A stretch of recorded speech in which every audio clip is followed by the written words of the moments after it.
스포일러 가득한 리뷰입니다. 스포일러를 원치 않으시는 분들은 지금 빨리 나가주세요. 고맙다. 첫 번째 쿠키 영상. 피터가 욕하면서 끝나는 것은 전편인 홈커밍의 마지막 장면. 피터가 스파이더맨이란 걸 안 메이 숙모의 반응을 그대로 오마주한 것이다. 두 번째 쿠키 영상. 닉 퓨리가 뜬금없이 자신의 신발이 어디 갔냐고 거듭 말하면서 신발을 찾는 대사로 끝이 나버리는데, 이는 아디다스에서 올해 출시한 닉 퓨리 신발의 광고로 의심해 볼 수 있는 부분이다. 안녕하세요. 스파이더맨 파프롬 홈을 보고 온 저는 미노타우루스입니다. 여러분, 이 영화는 정말 미쳤습니다. 여태껏 샘 레이미 감독의 스파이더맨2가 최고의 스파이더맨 영화라고 생각했는데, 그 생각이 파프롬 홈을 보고 단번에 뒤집혔습니다. 샘 레이미의 스파이더맨2를 제치고 파프롬 홈이 제게는 역대 스파이더맨 영화 중 가히 압도적 1등입니다. 엄청난 것을 봐버렸다는 느낌. 이런 걸 볼 수 있는 시대에 살고 있다는 것에 압도적 감사. 이 정도가 이 영화에 대한 저의 솔직한 감상평이 될 것 같습니다. 영상 시작할 때 나왔던 태식이 형의 경고에도 불구하고 아직 영화를 보지 않으신 분이 이 영상을 보고 계시다면 바라옵건대 이 영상을 빨리 끄고 지금 당장 파프롬 홈을 예매하세요. 정말 스포를 당하고 보기엔 이 영화는 너무 아까운 영화입니다. 가급적이면 영화를 관람하신 후 이 영상을 시청해주세요. 자, 그럼 이제 본격적으로 리뷰에 들어가 보도록 하겠습니다. 영화의 시작은 소니의 로고와 함께 시작합니다. 모든 마블 영화들 중 오직 스파이더맨 단독 영화만이 시작할 때 소니 로고와 함께 시작하는데요. 이를 통해 우리는 이 영화가 마블 시네마틱 유니버스의 작품이지만 여전히 스파이더맨의 정식 판권은 소니에 가 있다는 것을 다시금 되새길 수 있습니다. 가장 먼저 이 영화에서 보여지는 얼굴은 닉 퓨리였습니다. 윈터 솔저에선 쉐보레를, 인피니티 워에서는 인피니티를 타던 닉 퓨리는 이번 영화를 통해 확실하게 아우디로 갈아탄 걸로 볼 수 있는데요.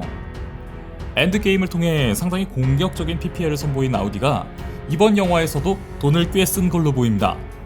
영화의 시작부터 끝까지 아우디 장면들로 넘쳐나는 걸 보면요. 영화는 멕시코에서 쿠엔틴 백, 즉 미스테리오와 닉 퓨리가 만나는 장면으로 시작하면서 마블 인트로가 뜨는데요. 이때 나오는 노래는 휘트니 휴스턴의 I Always Love You. 영화 보디가드의 OST로 유명한 이 곡은 사랑하는 사람과의 이별에 관한 곡인데요.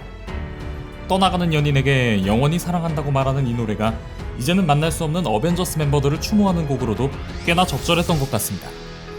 영화는 작품 전반에 걸쳐 타노스의 스냅과 아이언맨의 스냅으로 인해 생긴 잃어버린 5년의 공백을 여러 대사와 상황들을 통해 풀어냅니다.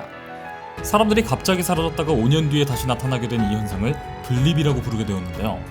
이 블립 후 8개월이 더 지났지만 세상은 아직까지도 그 블립의 후유증으로부터 완전히 벗어나지 못한 모습을 보여줍니다. 이런 후유증으로부터 탈피하자는 취지의 블립 피해자 차선 행사가 열리고 여기에 스파이더맨이 참석하는데요. 사람들은 그런 스파이더맨을 아이언맨을 잇는 히어로로 여기면서 기대감을 갖습니다. 하지만 아직 어린 학생에 불과한 피터에게는 그런 기대가 큰 부담감으로 느껴질 뿐이었죠. 피터가 벽을 타고 초인적인 힘도 가졌다지만 그 내면은 짝사랑하는 여자애와 잘되고 싶은 마음이 그 무엇보다 큰 여느 평범한 10대 소년일 뿐이니까요. 저는 이 작품에서 무엇보다 짝사랑하는 여자애 앞에서 전전긍긍하는 그런 사춘기 소년 피터의 모습이 잘 그려진 것 같아 좋았습니다.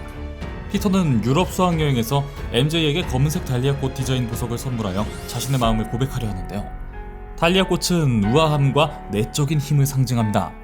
검은색 달리아는 아름다움과 내적인 강함을 가진 MJ에게 딱 맞는 선물인 셈이죠. 또한 미스터리나 음모론에 관심이 많은 MJ에게 있어 검은색 달리아는 1947년 미국을 발칵 뒤집어 놓은 미제 살인 사건인 블랙 달리아 사건을 떠올리게 하여 더 센스가 돋보이는 선물이 아닌가 싶은데요. 그런데 궁금한 건 이런 실제 살인 사건을 이렇게 유쾌하게 영화에 담아내도 괜찮은 건지 모르겠네요. 우리나라에서 실제 20대 여성이 잔인하게 살해당한 사건을 영화상에서 이런 식으로 쓴다면 분명 유가족분들과 사회단체들이 가만히 있지 않을 텐데요. 미국에서 오히려 한국보다 이런 것들에 대해 더 민감할 것 같은데 혹시나 이에 대해 아시는 분들 계시다면 댓글로 알려주세요. 자, 아무튼 사랑하는 여자에게 고백하겠다는 목표를 가지고 수학여행에 온 피터였지만 여기에 닉 퓨리가 끼게 되면서 이 계획이 완전히 꼬이기 시작하죠. 어쩔 수 없이 피터는 세상을 구하기 위해 그의 수학여행 도중 닉 퓨리의 명령으로 다른 세상에서 온 영웅 미스테리오와 함께 엘레멘탈이라는 괴물들과 싸웁니다. 미스테리오는 자신을 다른 차원의 지구에서 온 히어로로 소개하는데요. 사실 그의 정체는 스타크 인더스트리의 전 직원으로 토니가 시빌러에서 선보였던 바프 기술을 개발한 연구원이었습니다. 그는 그가 만든 이 기술의 가치를 제대로 알아주지 않는 토니에게 좋지 않은 감정을 가지고 있었고, 자신과 비슷한 처지의 스타크 인더스트리의 전 직원들을 모아 자신의 기술과 그들이 가진 기술들을 합쳐 가짜로 이 세상을 위협하는 괴물들이 나타난 상황을 연출해낸 것이었죠. 백의 목적은 그렇게 만들어낸 괴물들을 자신이 무찌르고 새로운 영웅을 필요로 하는 이 세상에서 자신이 아이언맨의 뒤를 잇는 영웅으로 거듭나는 것이었습니다.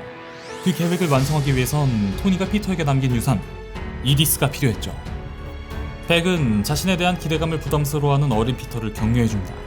하지만 사실 그 격려 안에는 은근슬쩍 피터에게 히어로의 부담을 벗어던지고 내게 이디스를 넘기라는 종용이 녹아있었죠. 결국 피터는 자신보다는 미스테리오가 아이언맨의 뒤를 이을 진짜 영웅이라고 생각하고는 이디스를 그에게 넘기게 됩니다. 이때 피터는 그에게 직접 선글라스를 씌워주는데요.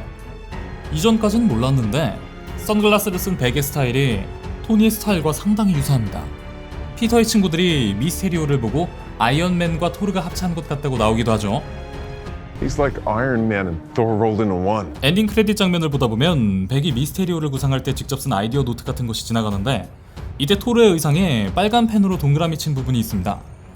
또한 아무리 잘나도 망토를 달고 날아다니지 않는다면 주목받지 못한다는 그의 직접적인 대사도 있었던 걸 보면 백은 미스테리오를 구상할 때 토르를 비롯한 다른 히어로들의 스타일을 벤치마킹했을 확률이 굉장히 높습니다. 순식간에 지나간 그의 과거 스타일이 현재의 스타일과 다른 것을 볼 때 영화상에서 보여지는 그의 수염과 헤어스타일은 토니 스타크에서 따온 것일 확률이 대단히 높아 보입니다. 이디스까지 손에 넣은 백은 더 큰 위협을 만들어내 그 위기로부터 세상을 구한 영웅이 되려는 욕심을 냅니다. 뒤늦게 이러한 사실을 알게 된 스파이더맨은 이를 막기 위해, 그러니까 자신이 싼 똥을 치우기 위해 홀로 고군분투하죠. 하지만 미스테리오의 기술에 속수무책으로 당해버리고 마는 스파이더맨. 정신을 차리고 보니 네덜란드까지 가버리는데요. 굳이 네덜란드까지 가버린 것은 피터 파커를 연기한 배우 톰의 성 홀랜드가 네덜란드를 뜻하는 단어이기도 한 데서 온 언어적 유희의 반영이 아닌가 조금은 의심이 됩니다. 이후 가까스로 해피호건과 연락이 닿은 피터는 그의 지원으로 다시 미스테리오와 싸울 준비를 합니다. 새로운 슈트도 새로운 슈트지만 저는 해피호건의 격려가 많이 와닿았는데요. 네가 완벽하다고 생각하는 토니도 가장 가까운 친구였던 내가 옆에서 지켜봤을 때에는 하는 일마다 엉망이었고 하는 일마다 후회투성이었다. 생각해보면 이 말이 정말 맞는 게, 마블 영화에서 토니가 잘해보려고 했던 일들이 오히려 안 좋게 풀려 상황을 악화시킨 경우가 많았죠. 울트론, 헬무트 제모, 벌처, 그리고 이번 작품의 미스테리오까지. 따지고 보면 모두 다 토니 스타크로부터 비롯된 빌런들이나 마찬가지죠. 하지만 그런 토니가 유일하게 후회하지 않는 것이 있었으니 그것이 바로 피터 너를 선택한 것이라는 말. 그 말이 피터에게 큰 용기가 되죠.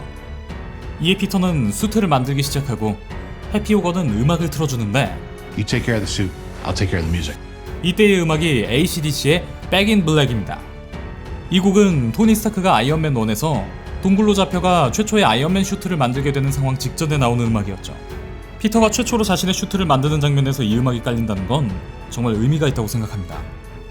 토니가 직접 선택한 자신을 뒤이을 꼬마가 직접 자신의 슈트를 만들면서 자신과 같은 히어로로 거듭난다는 상징이 되니까요. 결국 그렇게 토니의 뜻을 이어받은 피터는 미스테리오로부터 승리를 거두고 사람들을 구해냅니다. 장르부터가 스포라고 할 수 있는 히어로 영화니까 당연한 결과였죠. 저는 엔드게임 직후 나온 이 영화가 당연히 진한 감동과 여운을 줄 거라고 예상은 했습니다. 하지만 액션 부분에 대해서는 정말이지 별 기대 없었는데요. 예고편에서 보여주는 정도의 액션이 다일 거라고 생각했어요. 그런데 백의 AR 기술과 드론 기술을 합쳐 만들어낸 증강현실을 상대로 싸우는 액션이 이렇게까지 눈 돌아가게 만들어질 수 있을 거라고는 정말 꿈에도 몰랐습니다. 영화 중반과 후반부에 나오는 롱테이크 전투씬은 제 최애 액션 영화인 존윅과는 또 다른 의미에서 정말 최고의 액션 연출이었다고 생각합니다.